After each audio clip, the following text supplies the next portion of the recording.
हरे कृष्णा 24 श्लोक பார்க்கலாம். தஸ்மாத்வோம் யித்யுதா ஹ்ருத்ய யஜ்ஞதான தப க்ரியாக பிரவர்த்தந்தே விதானோக்தா சததம் பிரம்மவாதினாம். ஓம் தத் விஷ்ணோக பரமம் பதம்னா விஷ்ணுவின் தாமரை திருவடிகளே உன்னத பக்தியின் தலமாகும். இது ரிக்வேதத்தில் சொல்லப்பட்டிருக்கு. எல்லாவற்றையும் பரமபுருஷ பகவானுக்காக செய்கிறதும் எல்லா செயல்களின் பக்குவத்தை உறுதிப்படுத்துது. 25 ஸ்லோகம். தத் இத்யனாபீஷாந்திய பலம் யஜ்ஞ தப க்ரியாக தான க்ரியாஸ்ச விவிதாக க்ரியந்தே மோக்ஷங் காங்ஷிபிகி. ஆன்மீக நிலைக்கு உயர்வு பெற வேண்டும்னா ஒருவர் எந்த விதமான பௌதீக லாபத்திற்காகவும் செயல்படக்கூடாது. ஆன்மீக உலகமான முழு முதற் கடவுளின் திருநாட்டிற்கு மாற்றம் பெறும் உன்னத நோக்கத்துடன் மட்டும்தான் செயல்படணும். 26 27 ஸ்லோக பார்க்கலாம். சத்பாவே சாதுபாவே ச சத்யித்யேத பிரயுஜ்யதே பிரசஸ்த கர்மணி ததா சப்தக பார்த்த யுஜ்யதே யஜ்ஞம் தபஷிதானி ச ஸ்திதிக சத்யிதி சோச்யதே கர்ம சைவ தத் அர்த்தீயம் சத்யித்யோபி விபீதீயதே. கருவாக உருவெடுக்கும் தருணத்திலிருந்து வாழ்வின் இறுதி வர பல்வேறு தூய்மைப்படுத்தும் சடங்குகள் வேத இலக்கியங்களில் பரிந்துரைக்கப்படுது. பிரசஸ்தி கர்மணி அதாவது விதிக்கப்பட்ட கடமைகள் என்னும் சொல் அந்த செயல்களை சுட்டி காட்டுது. அதே போல தூய்மைப்படுத்தும் முறைகள் உயிர்வாளியின் இறுதி விடுதலைக்காக மேற்கொள்ளப்படுது. அந்த செயல்கள் எல்லாவற்றிலும் ஓம் தத் சத்ன்னு உச்சரிக்கணும் என்பது பரிந்துரைக்கப்படுது. சத்துன்னா பாவே ஷாது பாவே என்னும் சொல்லுதான் திவ்யமான நிலையை சுட்டி காட்டுது. கிருஷ்ண உணர்வுல செயல்படுறது சத்வம் எனப்படுது. மேலும் கிருஷ்ண உணர்வுல செயல்களில் முழுமையாக மூழ்கி இருக்கவங்க சாதுன்னு அழைக்கப்படுறாங்க.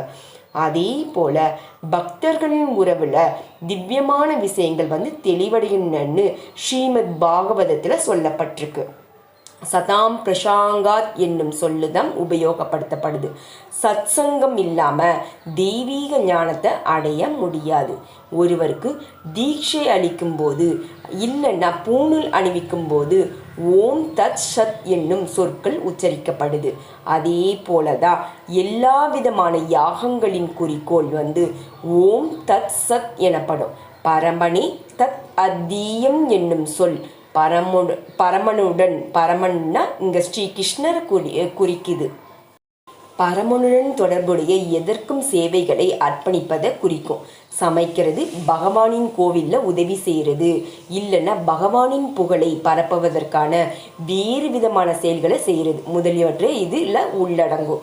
இதே போல ஓம் தத் சத் என்னும் இந்த உன்னத சொற்கள் எல்லா செயல்களையும் பக்குவப்படுத்தி அதை முழுமையாக்குவதற்காக பல்வேறு வழியில் உபயோகப்படுத்தப்படுது. 28 ஸ்லோகம். அஸ்ரத்யாஹூதம் ததம் தபஸ்ததம் கிருதம் சயத் அசத் இத்யுச்யதே பார்த்த நாஷத்தத் பிரதேயேனோ யுக. உன்னதமான குறிக்கோள் இல்லாமல் எதை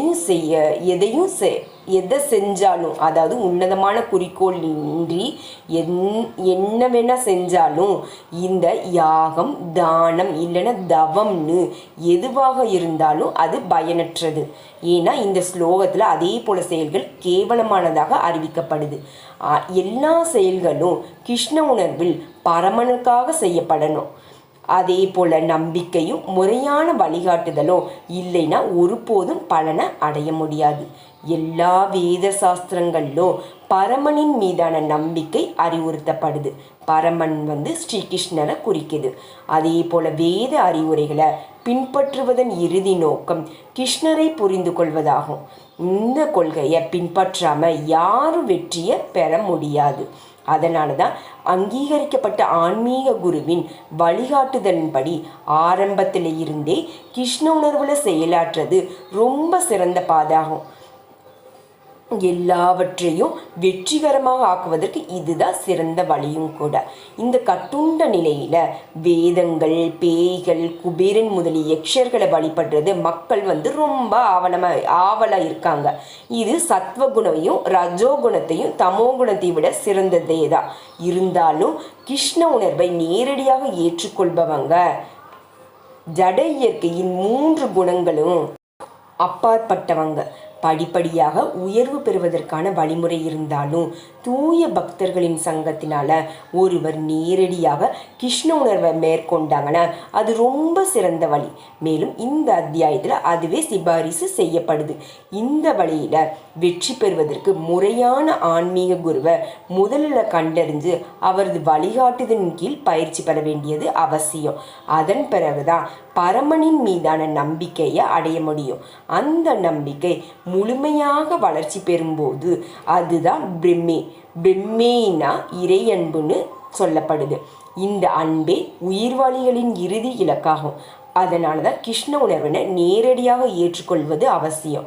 இதுதான் இந்த 17வது அத்தியாயத்தின் கருத்தும் கூட. ஸ்ரீமத் பகவத்கீதையின் நம்பிக்கையின் பிரிவு என்னும் 17வது அத்தியாயம் பக்தி வேதாந்த பொருளோட இன்னையோட நிறைவடையுது.